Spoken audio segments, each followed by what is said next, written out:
would like to introduce my guest this week, Lindsay Long. We don't have to say the full name, right? Yes.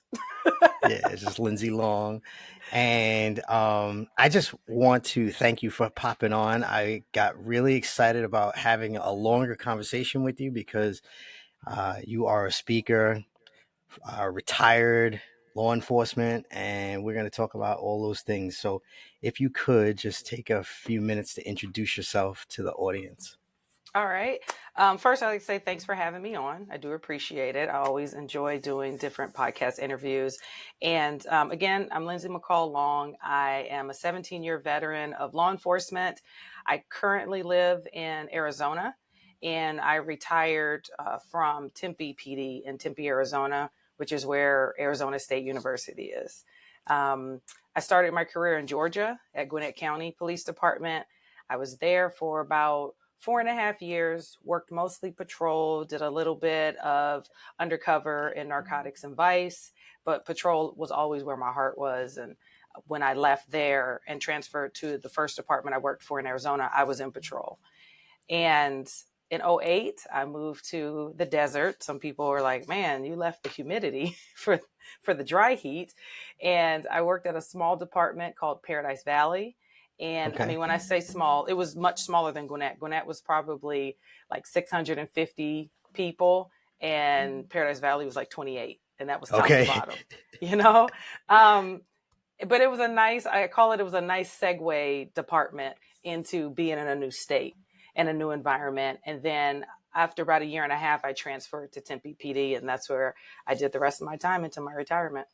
So is that four departments I heard? It's three, Gwinnett County, Paradise Valley, and then Tempe. And how many academies did you have to do? One, because Really? yes, when I moved to Arizona, I made sure I was not going to have to do academy over because I was like, I put in my time. I'm not doing that again. Although I was only 28 when I transferred, so I could have done it. I just didn't want to. And I came out to Arizona. I didn't hit the street right away. I had to study for their post exam, and I just did a post equivalency exam to get certified here in the state of Arizona. Wow, I didn't know that some states will allow you to not do their academy. Yeah, In New York, everyone has to go through whatever department it is. Everyone has to go through their academy. that's what I've heard. That's what I've heard. Yeah, yeah. So so, I wasn't for it. when you went to Arizona and you were in that really small department, how was that working in such a small department? Because basically everyone knows everyone's business, right? To a certain extent, what I really liked about Paradise Valley, which I felt like was very unique at the time, was when I got hired, they were only hiring out of state laterals because it's a small area and it's very affluent over there. So some of the residents aren't even in the town 24/7. They have homes in other Okay. places. But I think Paradise Valley is about 16 square miles. Like it's small enough to where it's kind of sandwiched in between Scottsdale, Arizona, and Phoenix, a part of Phoenix, Arizona. And I ran into a Scottsdale officer one day. It was like, I didn't even know Paradise Valley had a police department. I thought we covered Paradise Valley. And so it was different. But it was nice working with officers from all over the country, though. And when I say all over the country, I mean from Alaska to New York and everywhere in between. So we had somebody from Memphis PD. We had a couple of officers from two different departments outside of Chicago. And we had Pennsylvania. So we had a very wide spread, and it just added a little unique culture and flavor to the department because everybody was from somewhere else.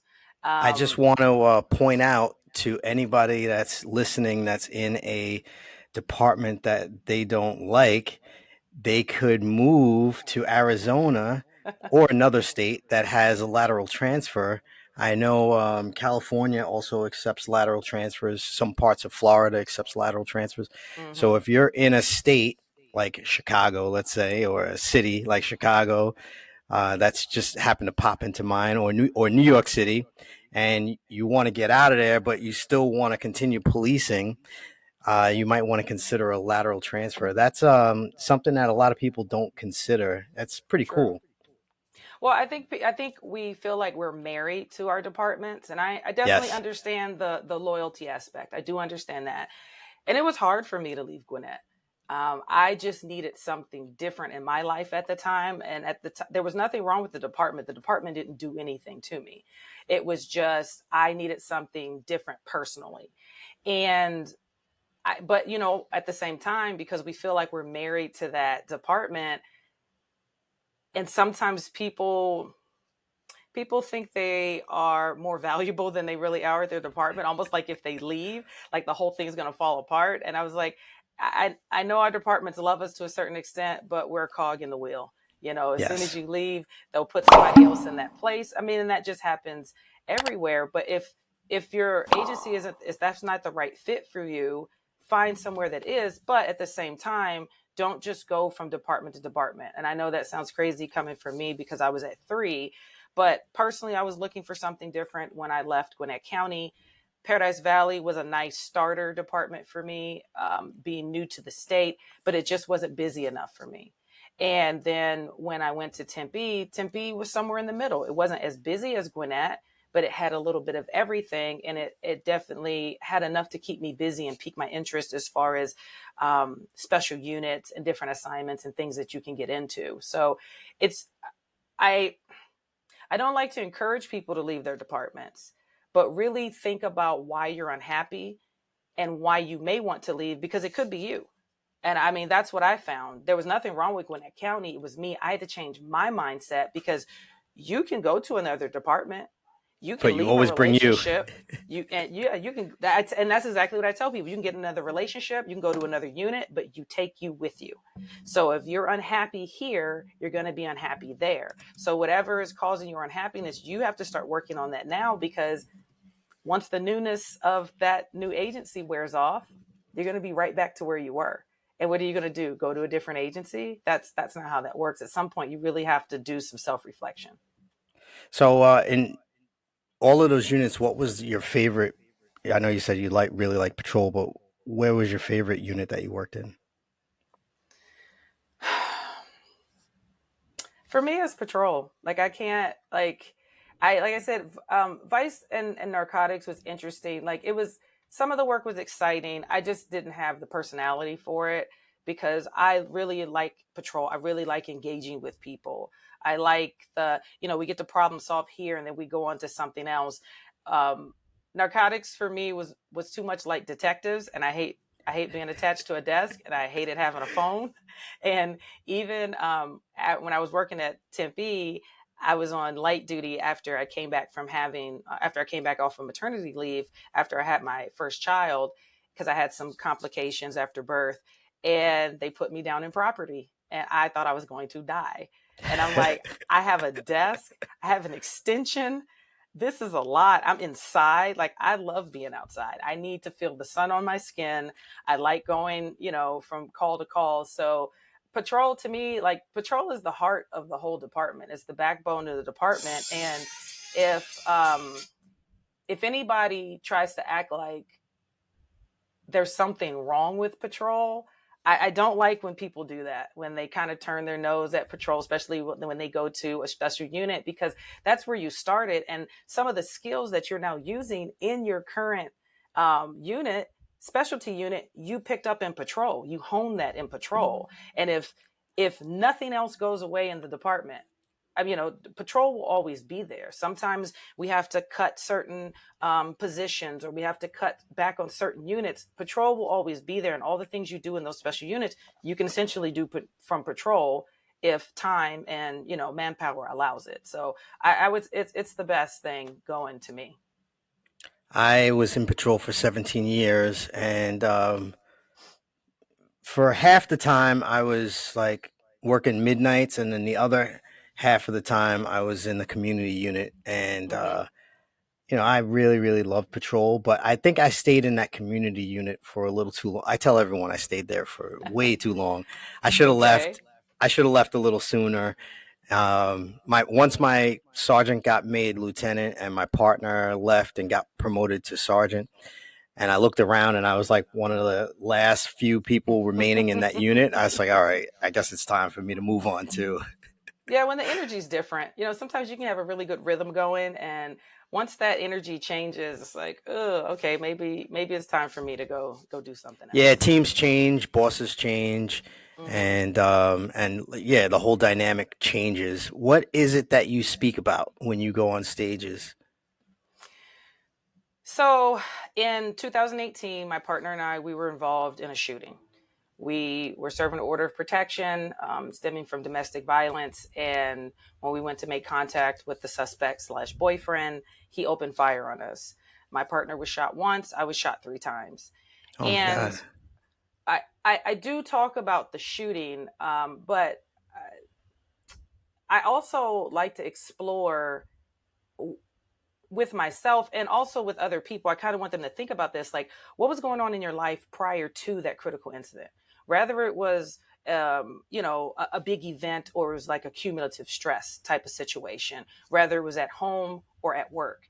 And because I think that plays a lot into how we operate once that big thing hits us, because a lot of us are already dealing with life before a shooting, a stabbing, a car accident or whatever happens, losing a partner in the line of duty. We're already dealing with life. And so, I really like sharing my story about kind of where I was mentally prior to my shooting, because I dealt with postpartum depression the year before. I got diagnosed the year before my shooting happened. And I think learning to accept the diagnosis and also heal from it, I learned a lot, and that actually helped me with my emotions and becoming more stable and being more willing to share after my shooting happened. Um, I talk about the family aspect as well.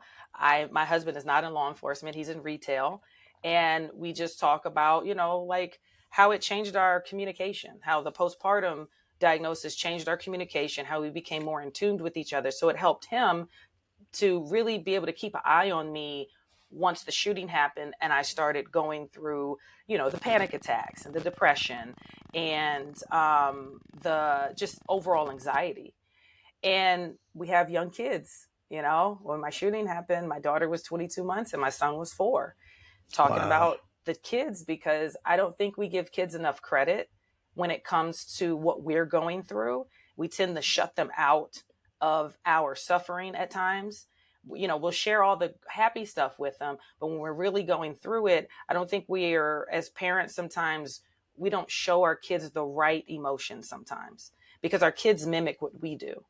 And it was definitely a learning experience, and just it was pulling on my heartstrings to watch my 4-year old and eventually 5-year old, well, my son had turned 5 when I was heading back to work on light duty, deal with anxiety and worry over my shooting, because now I wasn't going to be at home with him anymore. I was going to be going back to work. And in his mind, mom went to work, she got injured, that can happen again. And it's just kind of taking the audience like through our journey and what we've learned and what I'm still learning every day, and just letting people know, it's not always perfect. It's not always perfect. Healing is a messy, chaotic, bumpy road. Just because you find, oh cool, I'm going to go to a therapist, everything's going to be solved in a week. No, we have a lot of undoing that we have to get to, because we've seen a lot, we've experienced a lot, we've heard a lot on the job. And so we have a lot of layers to get through. And, I want people to give themselves time to get through those layers and understand that we're human beings and we're not built to see and experience all the things we see and experience in a career in public safety. The amount of trauma that a first responder experiences and sees, it, I forgot the stat. It's so much more than the average person. I wrote down something that you had mentioned the last time we talked. Identity transitional point. Is that something that you talk about? You said you said something about identity, and I said, "Oh, I got to write that down." Yes. So identity is interesting. I kind of talk about that when I get into my retirement. So I'm medically retired. So I was shot in my right forearm. I was shot in my upper left arm, and I was also shot in my vest, but it was the lower left portion of my back. And So I still have some bumps and bruises, if you will. I ended up with hardware in my arm. I am right-handed. Lucky me.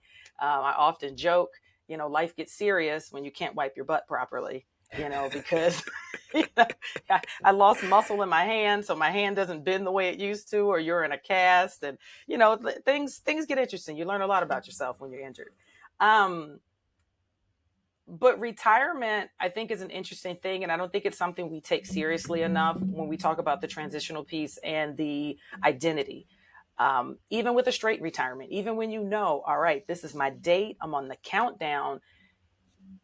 1 minute you have a badge, and the next you don't. And I think we feel it to a sense of, you don't walk around with that same sense of purpose, because it's like, what you do, what you did for a living. The rest of the people don't. I volunteer at my kids' school, and when I show up for different events or I chair an event, I'm essentially, a PTA mom, so to speak. Nobody knows what I was doing, 3 years ago before my retirement. So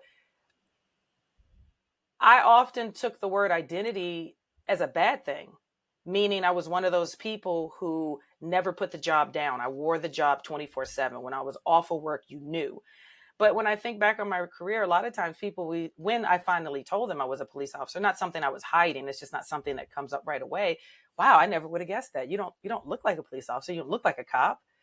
And but you have to realize, whatever role you have in public safety, whether you do it for 5 years or you do it for 25 years, that was a part of your daily routine for a very long time. And once you're no longer doing that, it's like, well, who am I? What am I doing? I think when it really hit me it was probably within the first 6 months of my medical retirement, and I was doing a peer support deployment, and I had to fill out paperwork for credentials, and I had to check the civilian box. I didn't check the sworn box. And just that little thing, I was like, oh, like I put the application down and like took a minute, because I said I didn't like the way that felt. And so I said something to my mom about it. And then the week after that, my retirement badge came in the mail. And I was like, thank you, universe. You just the hits keep on coming. And I was having a conversation with my mom one day, and just out of the blue, she says, you're really having a difficult time with this. And I was like, what? Because it didn't apply to what we were talking about. She says, this retirement thing. And I said, normally I would have tried to fluff it off or, brush past it. But she was right. And I said, I am. I didn't really think this would bother me like this. When people ask me, oh, so what do you do? It's weird to say I'm retired, question mark, and it's a weird feeling. But I think the biggest thing you can do in retirement, whether it's a straight retirement or a medical, and even if you just walk away from public safety for whatever reason, you really have to think and ask yourself, like, what is my passion?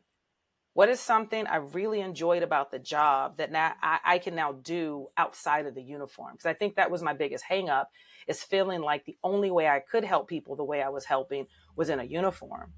And that's just not the case. It took me a minute for my emotions and my reality to get on the same page, because I didn't choose the path that I was ripped off of. Someone else made a decision, and then it snowballed from there. And I liken it to being on a treadmill. You're running at a steady pace on a treadmill, and then somebody sneaks up behind you and just pulls that emergency cord. You still have momentum to move forward, but the ground has stopped under you. And it's, my shooting happened 5 years ago. I've been retired a little over 3 years now. And, now my reality and my emotions are closer to being more balanced than they were before. But some days they were like this, so it's just, it takes time. And I think the money piece is great. People love talking about money and retirement, but I don't think we talk enough about the identity and the transitional piece. We definitely don't talk about the identity enough, and that is something that I'm very passionate about. What is it that you're passionate about now? Like, where do you find your purpose? So I was sitting in a closing keynote 2 years ago in Oklahoma at the COPS National Conference. And the closing keynote that day was a speaker named Paul Butler. He's from South Carolina. And he does a lot of leadership training. And one of the things he talks about is your plan and purpose. When your plan falls apart, you need to fall back on your purpose so that you can get your footing and come up with a new plan. And as he's talking, like I was in that space, I was in that lost space for sure. And I felt like I was the only one in the room and he was talking to me. And I kept like hitting my husband on the leg. And I'm like, oh my goodness, like he's in my head. Like, this is exactly how I feel right now. And I was like, I have to meet him. And I went up to him afterwards. I introduced myself, gave him a quick spiel. And me and him, we talked a little bit later, and he really helped me talk through some things. And that's when I came to realize that I've always known, probably since I was in high school, that my purpose on this earth is to help people in some way, form, or fashion. But Mr. Butler was able to help me realize that I could help people and not be in uniform. I was still just as useful to our community, rather it's citizens or, the police or public safety community, and not be in uniform. So my purpose is definitely to help people. I'm a peer support advocate. I love doing peer support. I love being able to provide a space for firefighters, sheriff's deputies, police officers, EMS, where they can just let loose and talk to somebody who's seen some of the things they've seen. I'm not going to be the person that's going to tell you, I don't want to hear it, because I'm not in that world and I don't understand it. And we get that sometimes. Oh, this is too much for me. I can't hear this. Well, that causes us to shut down. I have friends in the military who they've been shut down so many times, it just becomes heavy. And so I like providing that place and hooking people up with resources they didn't even know exist, like beyond sitting down and talking to a therapist.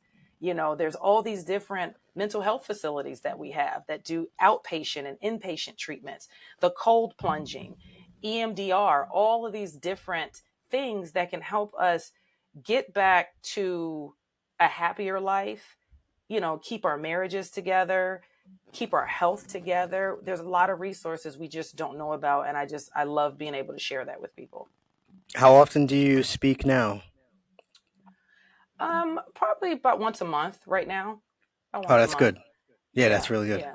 I like to take a little break during the holidays and stuff because, it just gets busy with school things. My kids are both at elementary school now, so it can be hard to travel with younger kids, but I'm very lucky to have the support system that I do. If my husband doesn't come with me, he speaks as well. He speaks with me sometimes. And, he's here to hold down the fort, or both of our moms are here. My brother is here. One of my college roommates. We have a lot of help, and I'm very lucky in that way. I went to a TLE, trauma and law enforcement training by cops. Uh, it was part of our peer support training, and it was one of the best classes that I had attended in a long, long time. The Mm-hmm. speakers were really phenomenal. And I was doing the podcast at the time, and I said to myself, I'm going to get every single one of these speakers onto my podcast. So I have to connect with the guy who runs it. I cannot pronounce his name. Kwabene? It is Kwabena Asante. Kwabena Asante. Yes. I have to practice saying his first name because I have to connect with him and see if I can get the speakers onto my show because they're all so good. Every Yeah. single one has a message that hits in a different way. And I remember being in that class thinking, wow, I need to be one of these speakers because I have a message that hits in a different way. Mm-hmm. And someone's going to be sitting there thinking that, hey, he's talking to me right now. And I know the value of telling your own story is so incredibly powerful because someone connects with that story and it takes different voices Mm-hmm. to hear the same message. So sometimes one person may say it So true. and and the person sitting next to you, they don't hear it. And the next speaker comes up and they say the same exact message but slightly different with Yep. their own story and their own little twist to it. And you're like, wow, that was really good. and, you're, No, you're and you're you're like, 100% right. yeah, you're like, wait, they just said the same thing. Yeah, but it hits different. Those Um, trainers are great. Those trainers are really great. Actually, you can check a speaker off the list because I am one of them for the TLEs. My husband and I, we do the injured officer section of the training. So the first day there was a couple that you probably saw speak in the afternoon. Yeah, Vernon. That I had Vernon on the show. Oh, I love Vernon. I love him. Yeah, yeah, me And too. my husband and I have been lucky enough twice to speak when Vernon was speaking. So we're kind of sandwiched in between his presentation. And we did 2 TLEs for them last year, and we're doing 2 this year. And actually, we have one coming up in Jacksonville, Florida on the 29th of January. So I'm really Okay. looking forward to it. It's great. And I felt the same way you did the first time I went to one here in Arizona. And I was like, this is phenomenal training. I Yes, mean, it it really is was really good. good. So many resources too, and so many people being vulnerable and sharing such amazing stories. Like some of the stories, like I am like hanging on to every word, and I don't want them to stop because they're just that good. But like you said, it's connecting with people. Yes. Just being a person. What's your next project beyond speaking? Um, I Being a mommy. Yeah, I mean, I take my speaking stuff one booking at a time, so to speak. But just I love speaking, and I look forward to doing more of it in this coming year. And there are some organizations that I kind of have on my list that I'm like, oh, I'd love to speak here, I'd love to speak there. But I would love at some point to start putting out some little videos here and there. And just when we're talking about peer support and mental health, I want to talk about it from a relatable aspect. And because I'm all in when it comes to it. And I want people to know it's not going to be easy. I like sharing some of my ups and downs in my journey. And like you said, being a mom, I really enjoy that I get to be home and I get to take my kids to school. I get to pick them up. I do extracurricular. I get to volunteer at the school. It's just, you realize, even though it wasn't my choice to stop working in that way, um, you realize what you're missing, and it wasn't that I wasn't into my family before then. It's just, I definitely have a different appreciation for them, especially after having a moment during the shooting when I thought I wasn't going to be able to go home to them ever again. And having literally the life scared out of you, that'll make you change how you deal with your kids and your significant others and the people around you, when there could have been a possibility where we wouldn't have moments to enjoy each other together. So Was your shooting a stolen car? no, actually, we were serving an order of Oh, it was protection. domestic. That's right. Yeah. And so we another officer attempted to serve the order to him earlier in the day. He wasn't answering the door, so my partner had made contact with the victim, and she took a report, and we were like, hey, we'll just go to the house and serve the order. She can let us into the house because she has standing, she has rights to the property. And we we've done that before. It wasn't anything we hadn't done before.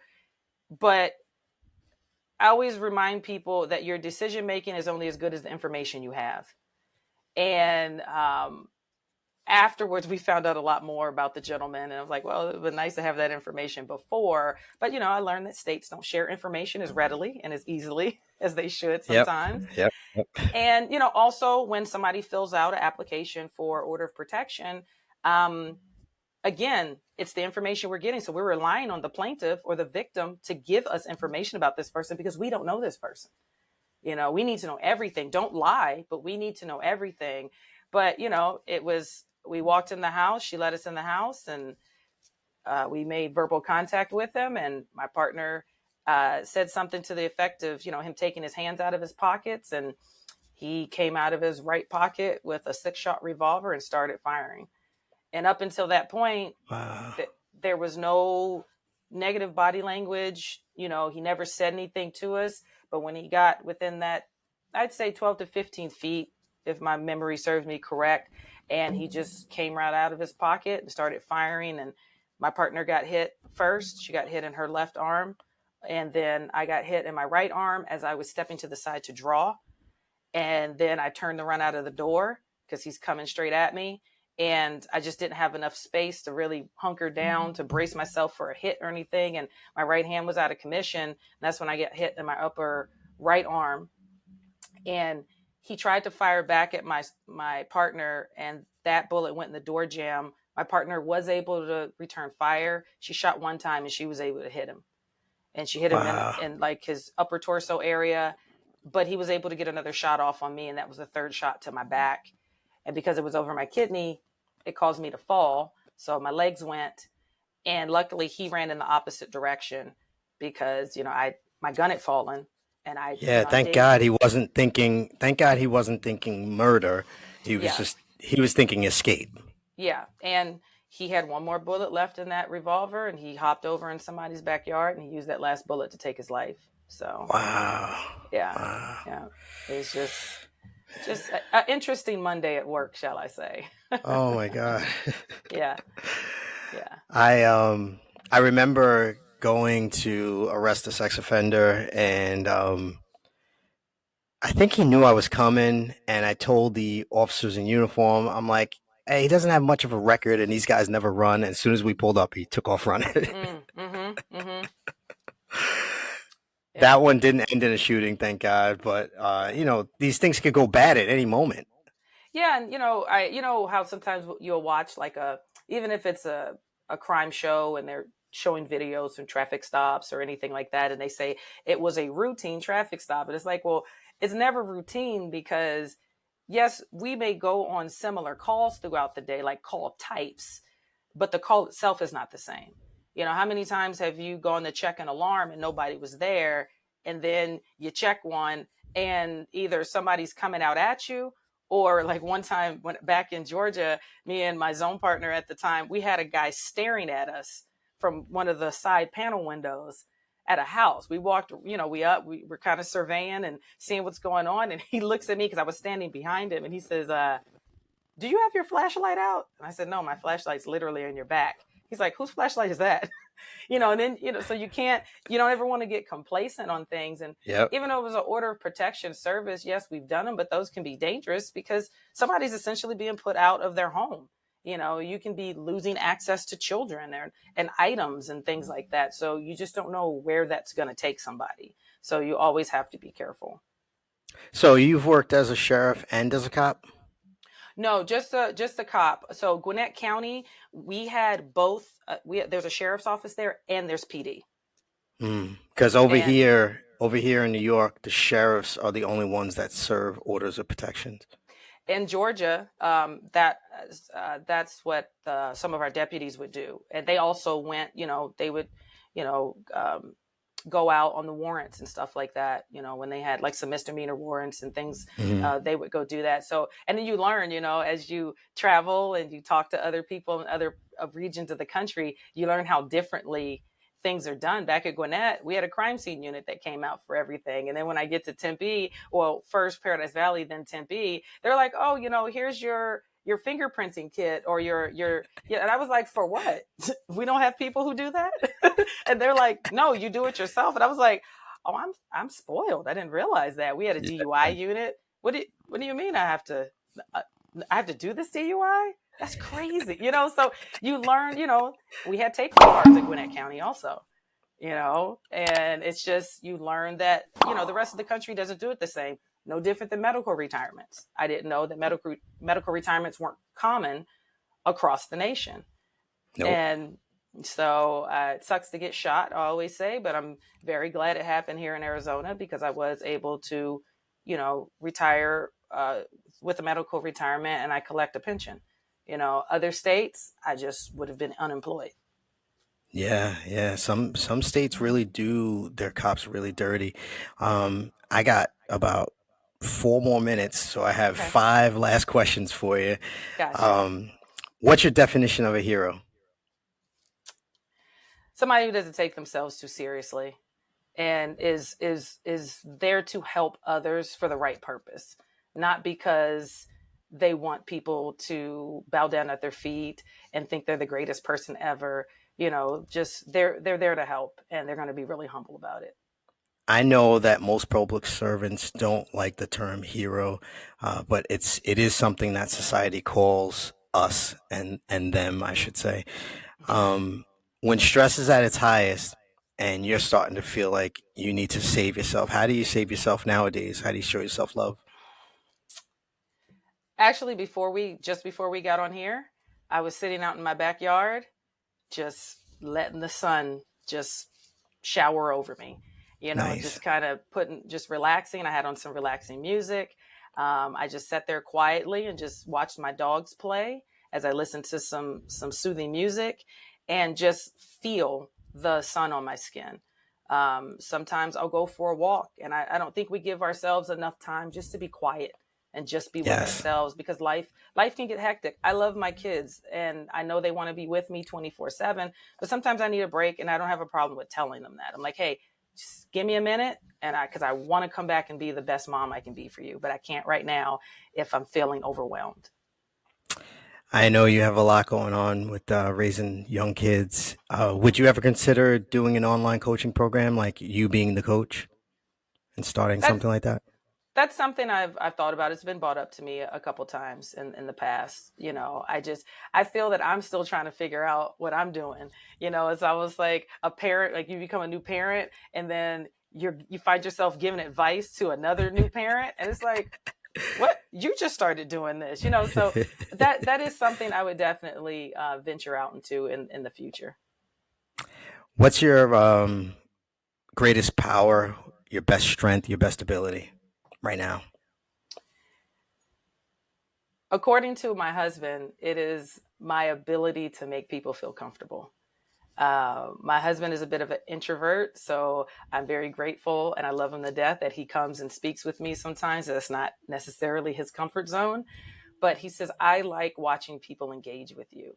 There's people gravitate towards you and they want to talk to you. They want to tell you things. And he says, I'll watch you pick somebody out that you can tell just isn't feeling it. And somehow you'll get in a conversation. And next thing I know, you're over there giving them a hug and they're talking to you. So, I'm like, okay, I just thought that was always me. I've always kind of been like that. And he's like, no, we just had this conversation about 3 days ago. And he says, I really enjoy that. And that's a gift.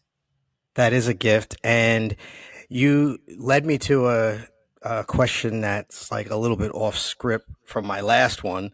So I'm just going to ask you, when you're speaking and you see someone who's not feeling it, do you speak more to the friendly faces or more to the person who's not feeling it? Like, which one do you gravitate towards more? Overall, I would say both, but yes, I will kind of zero in on somebody and be like, that's my project right there, because I feel like at a wellness training anyway, a lot of us go to wellness trainings because we want to be there, right? Yes. But also sometimes you may hear things. Your point about the speakers at the TLEs, sometimes when you hear things, you're like, oh, I didn't know that was going to bring up that emotion or that memory. And I watch people. I like watching people when I talk. I see the shifting in the seats. I see the tenseness. And I won't call them out right then, but I will take people aside. If they come up to me, sometimes they don't, or I'll just walk up to them when I see them walking in the hall on break and just start a conversation and just kind of see where their mind is at. All right, super quick. If you Mm-hmm. had a comic book superpower, what would it be and why? Comic book superpower. Oh man. Comic book superpower. I love Superman, so I'd love to fly. I think Most that. people most people say they want to fly because uh I was going to be a pilot before being a police officer. That was Oh like the wow. direction I was. Yeah, yeah. Yeah. So, most people say they want to fly, and that is one of those things that, like, I can understand it. Yeah. Like they asked the question, would you rather be invisible, fly, or have super strength on like a psych exam?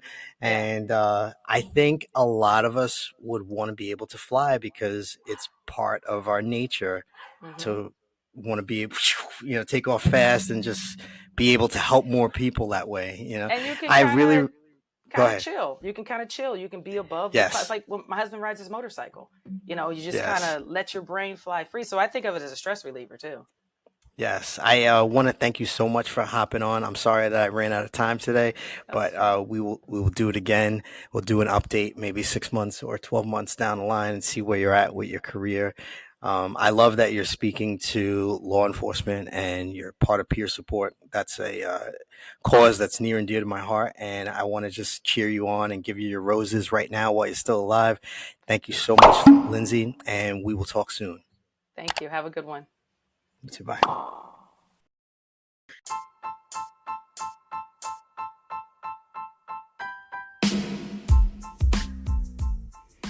All right, family. I hope you enjoyed this episode. Everyone I interview, I've chosen for you guys because of their story, and I hope that you get some value every single time. If you did get value or just simply enjoyed the episode, please share the episode with someone that you know. If you know of a guest, a frontline hero that has an amazing story, something uplifting or a positive message, hit me up in the contact form of www.davidleith.com or DM me at Instagram at davidleith1. Subscribe to the show because I have some really phenomenal guests coming up in the next few weeks that you definitely don't want to miss. All right, one.